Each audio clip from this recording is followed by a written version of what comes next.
सर्व विद्यार्थी मित्रांचं युनिक क्लासेसमध्ये स्वागत आहे. तर आपले 12वीमध्ये पार्ट 1मध्ये टोटल 5 चॅप्टर शिकवणं झालेलं आहे. वेक्टरपर्यंत आपलं शिकवणं झालेलं आहे. त्याच्यावरती डिपेंड असलेले JEE मेनमध्ये जेवढे क्वेश्चन पडलेत त्याची आपण एक सिरीज सुरुवात केलेली आहे. तर त्याच्यामध्ये आज आपण पाहणार आहोत JEE मेन 2021मध्ये 20 जुलैला जो तुमचा पेपर झाला होता त्याच्यामध्ये शिफ्ट 2 मध्ये आलेले क्वेश्चन पार्ट 1चे फक्त आणि तेही 5 धड्याचे जेवढं आपलं शिकवणं झालं त्याच्यावरती मी क्वेश्चन जे पडलेत ते आपण या ठिकाणी बाजूला काढलेत. एक एक क्वेश्चन आपण इथे घेणार आहोत. तर पहिला क्वेश्चन जो आहे तो पहिल्या धड्यावरचाच आहे. मॅथमॅटिकल लॉजिक याच्यावरतीच क्वेश्चन आहे.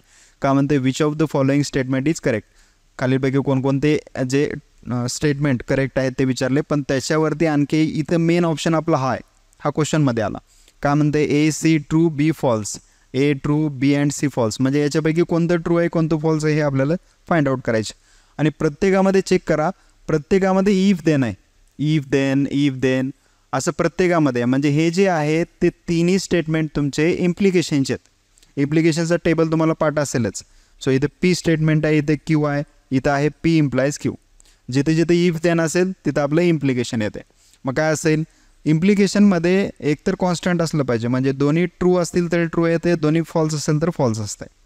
एकतर कॉन्स्टंट असलं पाहिजे किंवा इन्क्रीजिंग असलं पाहिजे. जर आपण ट्रूला समजा 1 सपोज केलं आणि फॉल्ससाठी 0 सपोज केलं तर ते कॉन्स्टंट तरी असले पाहिजेत किंवा इन्क्रीजिंग असले पाहिजेत. मग दोन्ही कॉन्स्टंट आहेत म्हणजे ट्रू आन्सर येईल. पहिलं ट्रू आहे दुसरं फॉल्स आहे म्हणजे या ठिकाणी डिक्रीजिंग आलं. 1 हे 0 डिक्रीजिंग आलं म्हणजे या ठिकाणी फॉल्स येणार आहे. हे फॉल्स आहे समजा हे ट्रू आहे तर इथे इन्क्रीजिंग येते म्हणजे या ठिकाणी ट्रू असेल. आणि दोन्ही जर फॉल्स असेल तर आन्सर काय येते ट्रू, कारण कॉन्स्टंट आहे या ठिकाणी. मग याचा यूज करून आपल्याला हे क्वेश्चन सोडवायचे. काय म्हणते बघा पहिलं स्टेटमेंट 3 + 3 7 आहे. 3 + 3 7 होत नाही म्हणजे हे पहिलं जे स्टेटमेंट आहे ते फॉल्स आहे. याला आपण फॉल्स पकडू. पुढे बघू 4 + 3 8 म्हणजे हे सुद्धा फॉल्स आहे. मग दोन्ही फॉल्स असतील तर ओव्हरऑल स्टेटमेंट काय असते ट्रू असते. म्हणजे आपलं ए जे स्टेटमेंट आहे ते स्टेटमेंट आहे ट्रू. दुसरं बघू आपण 5 + 3 8 म्हणजे हे ट्रू स्टेटमेंट आहे. नंतर अर्थ इज फ्लॅट नाही राऊंड आहे म्हणजे या ठिकाणी फॉल्स असेल. मग पहिलं ट्रू आहे दुसरं फॉल्स आहे. पहिलं ट्रू दुसरं फॉल्स तर ओव्हरऑल आन्सर काय असेल फॉल्स असेल म्हणजे हे तुमचं फॉल्स असेल. थर्ड नंबरचं पहा both A and B are true म्हणते म्हणजे वरच्यावरती डिपेंड आहे क्वेश्चन हा. A आणि B दोन्ही ट्रू आहेत का म्हणते. Both A and B are true. A आणि B पहिलं ट्रू आहे दुसरं फॉल्स आहे म्हणजे हे स्टेटमेंट ट्रू होत नाही, हे फॉल्स स्टेटमेंट असेल. पुढे बघूत आपण 5 + 6 = 17 ते सुद्धा फॉल्स आहे. मग पहिलं फॉल्स दुसरं फॉल्स दोन्ही फॉल्स असेल तर आन्सर काय असते ट्रू म्हणजे या ठिकाणी ट्रू असेल. मग आता A ट्रू आहे, B फॉल्स आहे आणि C ट्रू आहे. याच्यामध्ये कुठं आहे पहा ते ऑप्शन. पहिल्यामध्ये दिलं A आणि C ट्रू, B फॉल्स म्हणजे पहिलंच ऑप्शन आहे तुमचं. कारण A आणि C तुमचे ट्रू आहेत आणि B काय असेल तुमचं फॉल्स असेल. हे तुमचं उत्तर आहे. ठीक आहे. टेबल पार्ट पाहिजे तुम्हाला तेव्हाच हे क्वेश्चन असे सोडवता येतील. तर 2 नंबरचा क्वेश्चन पाहूत. 2 नंबरचा ट्रिग्नोमेट्रीवरती आहे आणि याच्यामध्ये इन्व्हर्स ट्रिग्नोमेट्री क्वेश्चन विचारलेलं आहे आपल्याला. तर या ठिकाणी पहा हा आपला क्वेश्चन आहे आणि हे आपले ऑप्शन आहेत. क्वेश्चनमध्ये आणि ऑप्शनमध्ये कम्पेअर करायचं. क्वेश्चनमध्ये टॅन इन्व्हर्स आणि साईन इन्व्हर्स आहे आणि या ऑप्शनमध्ये कुठंच ट्रिग्नोमेट्रिक रेशो काहीच दिलेलं नाही. म्हणजे या टॅनवरून आपल्याला मधलं सर्व कॅन्सल करायचे. मग आपल्याकडे एकच ऑप्शन आहे. पहिलं काय असेल बाहेर जर टॅन आहे आणि शेवटला जर आपले फक्त एखादं उत्तर येत असेल तर मध्ये तुमचं आपल्याला काहीही करून टॅन इन्व्हर्स तयार करावंच लागेल. तेव्हाच ते टॅन आणि टॅन इन्व्हर्स कॅन्सल होतील आणि शेवटला आपल्याला जे पाहिजे ते उत्तर भेटेल. म्हणजे मला काय करायचं हे मध्ये जे लिहिलेलं आहे याच्याबद्दल मला टॅन इन्व्हर्स तयार करायचे. काय लिहिले मध्ये तर 2 टॅन इन्व्हर्स किती येते 3/5 आणि प्लस साईन इन्व्हर्स 5/13 आहे. तर आपल्याला याला काहीही करून टॅन इन्व्हर्समध्ये सिंगल एका टर्ममध्ये आपल्याला आन्सर काढायचे. तर याच्यासाठी 2 टॅन इन्व्हर्स 3/5 साठी या दोघांचं आपण काहीच करू शकत नाही. आता मला याला सोडवावं लागेल. मग तेव्हा आपण त्याला सोडवू शकतो. याचं सोडवू शकतो मी डायरेक्ट. याला डायरेक्ट जर मला टॅनमध्ये करायचं असेल तर मी टॅन इन्व्हर्स आपल्याकडे पायथागोरस थेरममध्ये होतं बघा 10वीला पायथागोरियन ट्रिपलेट्समधून. तर 5 13 आणि कोणाची जोडी होती तर तिथं होतं 5 12 आणि 13 असे होते जोड्या होत्या बघा तिथं पायथागोरियन ट्रिपलेट्समध्ये. मग त्या तिघापैकीच सगळे येतात. साईन कॉस टॅन सेक कोशस सगळे या तिघापैकीच जोड्या असतात. मग आता एक 5 आणि 13 आले मग राहिलं कोणतं 12. मग टॅनमध्ये काय असते opposite side by adjacent side असते. मग हा साईनमध्ये काय असेल, हा हायपोटेनस आहे आणि तुमचे काय असेल या ठिकाणी अपोजिट साईड असणार आहे या ठिकाणी. सो टॅनमध्ये काय येणार आहे, opposite side by adjacent side. मग अपोजिट साईड तुमची 5 आहे, तर ॲडजस्टंट साईड राहिली कोणती, मग 12 आहे. हे तुमचं 12 आलं. हे तुमचं याच्यावरून तुम्ही डायरेक्ट काढू शकता. याचं बघा 2 tan इनवर्स 3/5 आहे, तर याचं मला tan इनवर्समध्येच आन्सर पाहिजे. मग आपल्याकडे एक फॉर्म्युला आहे, कोणता आहे, तर 2 tan इनवर्स x याचं आपण आन्सर काढू शकतो. tan इनवर्स ऑफ 2 tan इनवर्सचा फॉर्म्युला काय, 2 × x करायचं. So 2x divide by 1 minus या एक्सचा स्क्वेअर करा, x². मग आता याचं सोडवा आन्सर, याचं काय येईल मग त्याच्यामध्ये ठेवा. So tan inverse of 2x म्हणजे 2 × या एक्सला मल्टिप्लाय करा, म्हणजे 3/5ला मल्टिप्लाय केलं, डिवाइड बाय किती आहे ते 1 मायनस x² म्हणजे याचा स्क्वेअर, 3चा स्क्वेअर 9 आणि 5चा स्क्वेअर किती असेल 25. मी याला सिम्प्लिफाय करतो. tan इनवर्स 3 × 6/5 येते, मल्टिप्लाय याला लगेच उलटून गुणाकार करतो आपण. ह्याच्या खाली काय ना म्हणजे एक असेल 25 × 25, 25 मायनस 9 म्हणजे 16 येते, ते 16 खाली आलं आणि 25 × 25 हे वरच गेलं, म्हणजे हे इथे काय येणार आहे 16/25 येणार आहे. त्याला उलटून गुणाकार गेलं की 25/16 येते.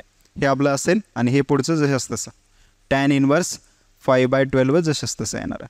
मग इथे काय होईल, हे 2 डिवाइड होईल, इथं 3 इथं 8, 5 × 1 5, 5 5 म्हणजे आन्सर येणार आहे तुमचा tan इनवर्स ऑफ 15/8 आन्सर येईल.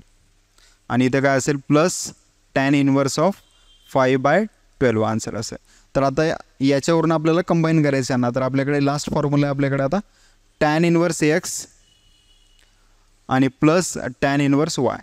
हे तुम्हाला फॉर्म्युले पार्ट पाहिजेत, लिहून दिले तुम्हाला, पार्ट करा म्हणून सांगितलं होतं. काय असेल याचं फॉर्म्युला, तर tan इनवर्स ऑफ काय असेल, या दोघांचे ॲडिशन करा x + y divide by 1 minus या दोघांचं मल्टिप्लिकेशन करा xy. मग याला x समजायचं, याला y समजायचं, मग डायरेक्ट आपला आन्सर काय येईल, tan इनवर्स ऑफ या दोघांचे ॲडिशन 15/8 प्लस 5/12 आणि 1 मायनस या दोघांचं मल्टिप्लिकेशन 15/8 मल्टिप्लाय 5/12. सिम्प्लिफाय करायला काय होईल बघा, tan इनवर्स ऑफ किती हे 180 प्लस 40 डिवाइड बाय 96 आणि खाली येते हे 1ला 1 लिहितो मी, मायनस 75 डिवाइड बाय 96. मग मी याचं डायरेक्ट आन्सर काढतो, इथे लिहितो मी tan इनवर्स ऑफ वरचं किती आपलं दोघांची ॲडिशन केली 220 डिवाइड बाय 96 मल्टिप्लाय, याला डायरेक्ट मल्टिप्लाय करा, उलटून गुणाकार करा. ह्याच्या खाली काय ना म्हणजे 96 × 96, 96 minus 75, 6 minus 5 1, 9 minus 7 2 divide by खालच्याचं मल्टिप्लिकेशन सॉरी उलटू होईल, म्हणजे वर 96 येते आणि खाली असेल तुमचं 21. हे दोन कॅन्सल झाले, म्हणजे तुमचं आन्सर आलं tan इनवर्स ऑफ किती असेल 220 डिवाइड बाय 21. ठीक आहे, हे आपलं या मधल्याचं आन्सर आलं. तर आता मी इथेच काढतो आन्सर.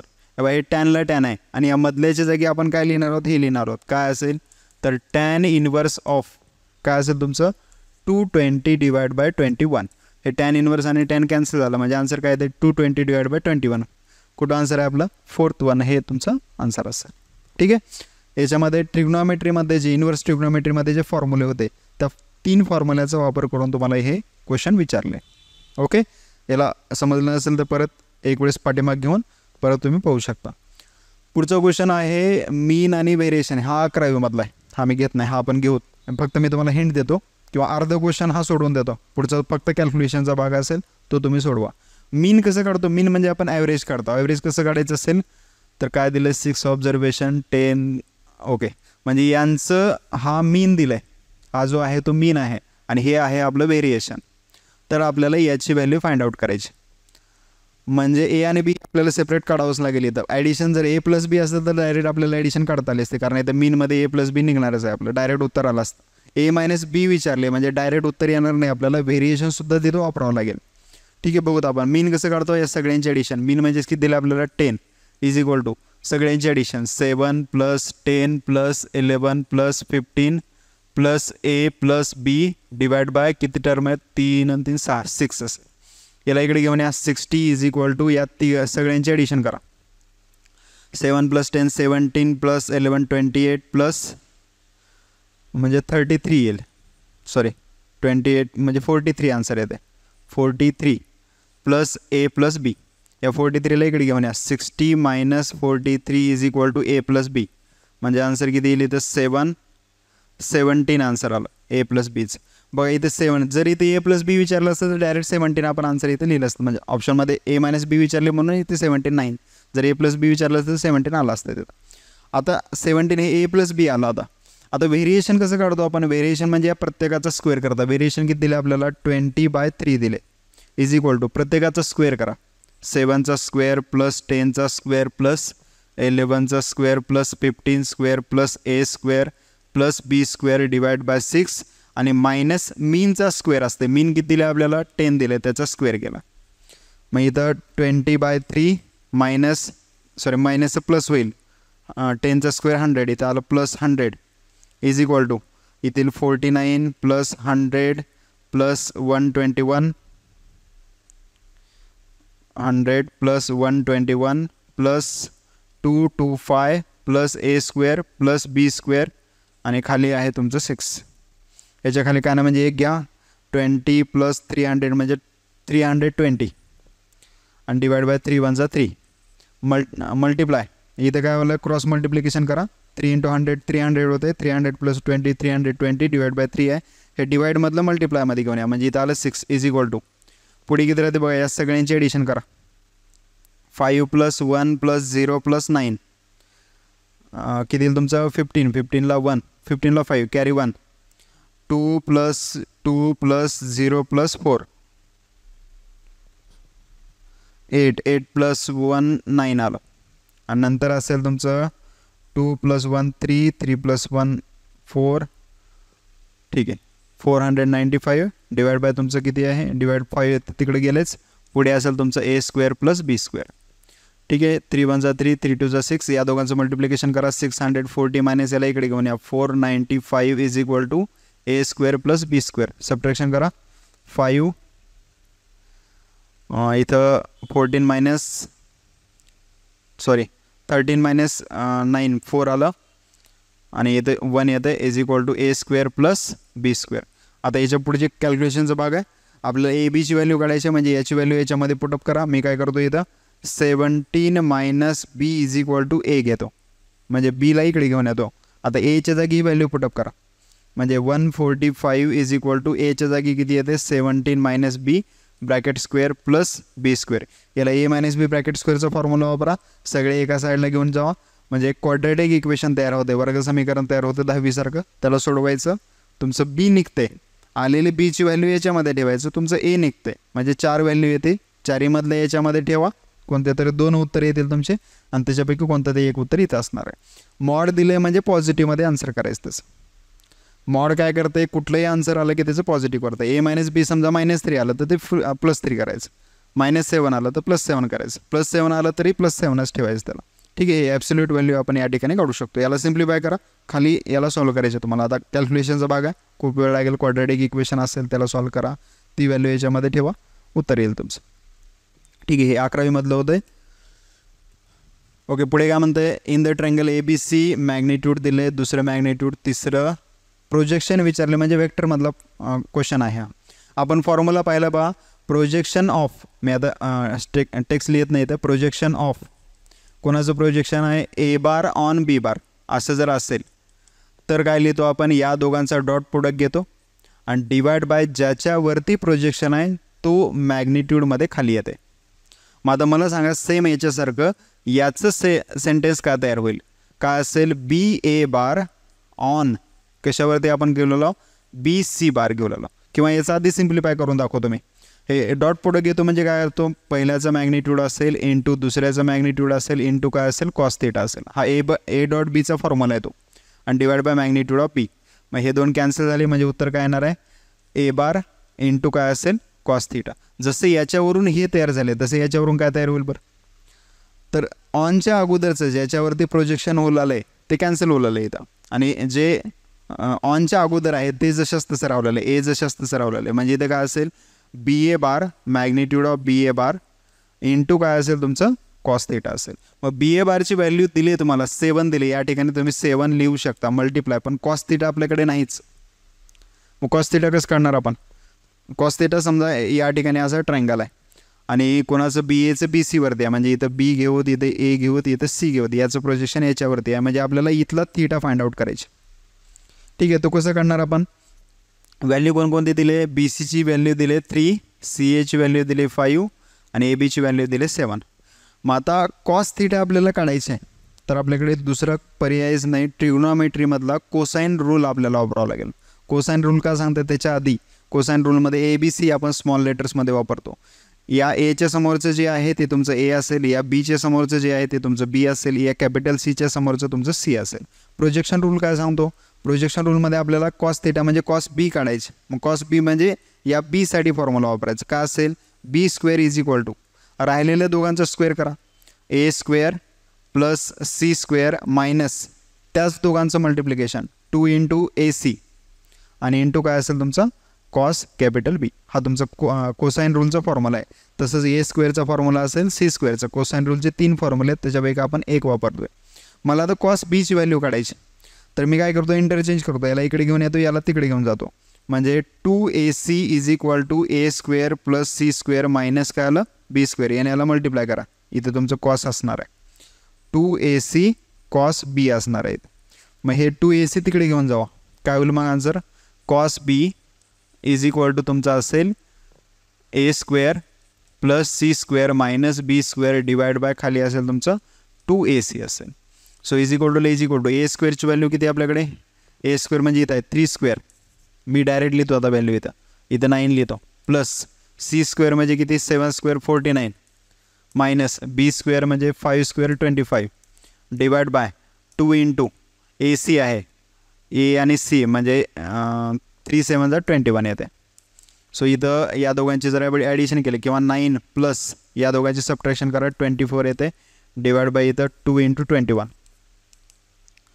म्हणजे या दोघांची जर आपण ॲडिशन केली तर 33 डिवाइड बाय 2 इंटू 21, 3ने डिवाइड होईल, 3 7 11 म्हणजे 1/14 11/14 आन्सर आलं. कोणाची व्हॅल्यू आली?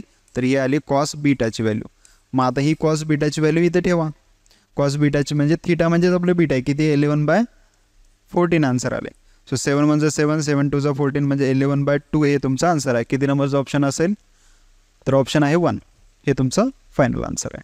ओके, याच्यामध्ये पहा 2 चॅप्टरचं मिक्स करून क्वेश्चन विचारलं आहे. एक तुमचा क्वेश्चन असेल म्हणजे एक विचारले प्रोजेक्शन रूल म्हणजे वेक्टरमधलं घेतलं आहे आणि दुसरं कोसाइन रूल काढण्यासाठी आपल्याला ट्रिग्नोमेट्रीमध्ये जावं लागलं, म्हणजे 2 चॅप्टरचं कंबाईन करून हा क्वेश्चन तुम्हाला विचारलं आहे.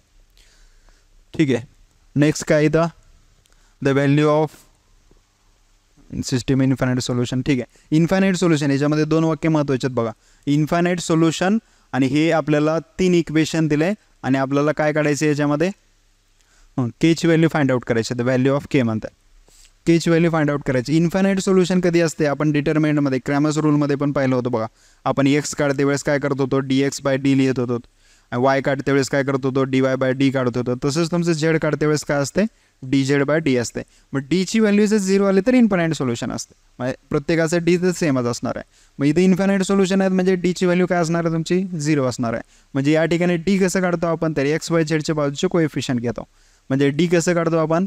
तर XY/Zच्या बाजूचे कोएफिशियंट. याच्यामध्ये किती आहे? 6 5 K, इथं 6 5 K, इथे काय असेल? 1 2 -3 1 2 -3, पुढे किती आहे? 2 - 1 4, सॉरी 3 -1 आणि 4. मग हे डिटर्मिनंट तुमचा काय असलं पाहिजे? 0 असलं पाहिजे, तेव्हा ते इन्फायनाईट सोल्युशन असेल. मग बघूत किती येते? 0 इज इक्वल टू आणि डिटर्मिनंट सॉल्व करा, तिथं तुम्हाला येतेच 6 इन ब्रॅकेटमध्ये या दोघांचा गुणाकार करा. 8 -3 1 3, नंतर -5 इन ब्रॅकेटमध्ये याचा आणि याचा मल्टिप्लाय करा. 4 1 4 प्लस 9 प्लस के. हे कसं येते हे तर काय सांगायची गरज नाही, डायरेक्ट तुम्हाला येत असेल ते. माझ्यापेक्षा फास्ट तुम्ही करत असाल. -6.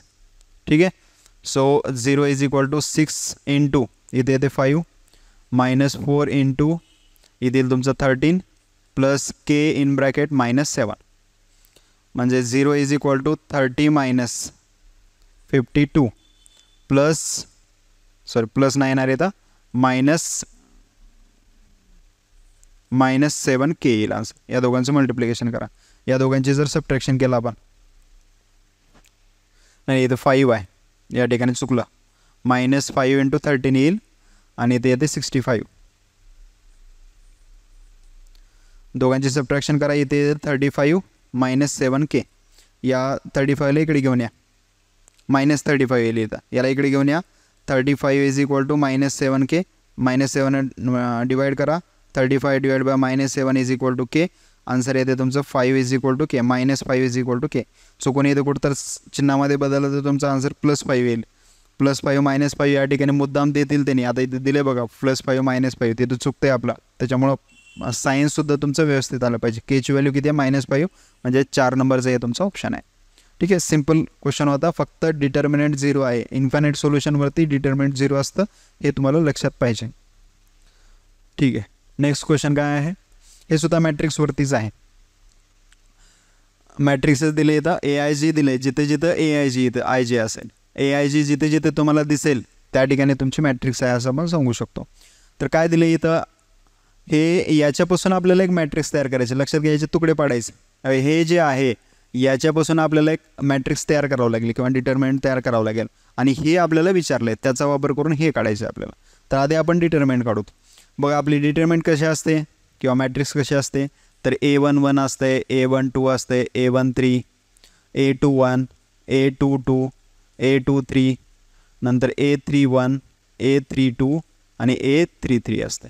ठीक आहे, तर आता जे जे सांगितलं IJ म्हणजे आपलं पहिलं I असते, दुसरं J असते, असं प्रत्येक ठिकाणी असेल, त्याच्यामध्ये तुम्ही कम्पेअर करू शकता. I = J ची व्हॅल्यू किती आहे? 2 आहे. म्हणजे हे सगळे I = J, I = J आहेत. म्हणजे या ठिकाणी काय येते? इथं 2, इथं 2, इथं 2. ह्या 3 डायगोनल, मेन डायगोनलच्या जागी किती येणार आहे? 2, 2, 2 येणार आहे. पुढे I < J म्हणते. I < J कुठं असेल? या तिघांसाठी I < J म्हणजे पहिला नंबर छोटा आहे दुसऱ्यापेक्षा.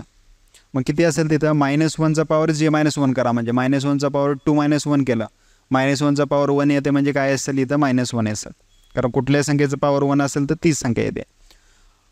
3 - 1 म्हणजे 2 येते. इवन नंबर असेल तर +1 येते, म्हणजे या ठिकाणी 1 असेल फक्त. नंतर 3 - 1 म्हणजे 1. -1चा पॉवर 1 असेल तर -1च येणार आहे.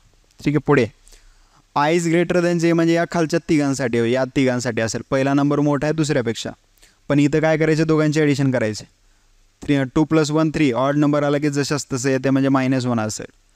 3 + 1 4, 4 असेल तर पॉझिटिव्ह होणार आहे, म्हणजे 1 येईल इथं.